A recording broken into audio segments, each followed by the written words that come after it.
Президент Татарстана Рустам Минниханов заявил о планах назначить руководителем АО «Татмедиа» гендиректора информационного агентства «Татар-Информ» Шамиля Садыкова, сообщает интернет-газета «Реальное время».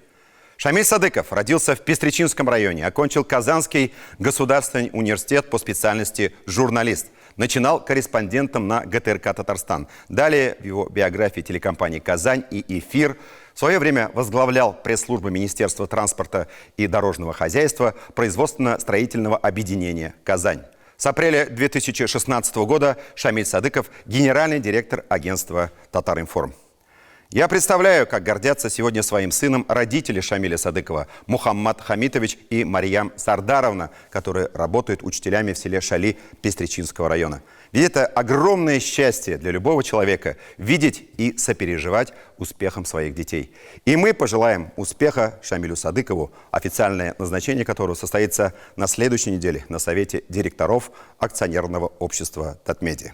Все выпуски программы «7 дней» смотрите на YouTube-канале ТНВ.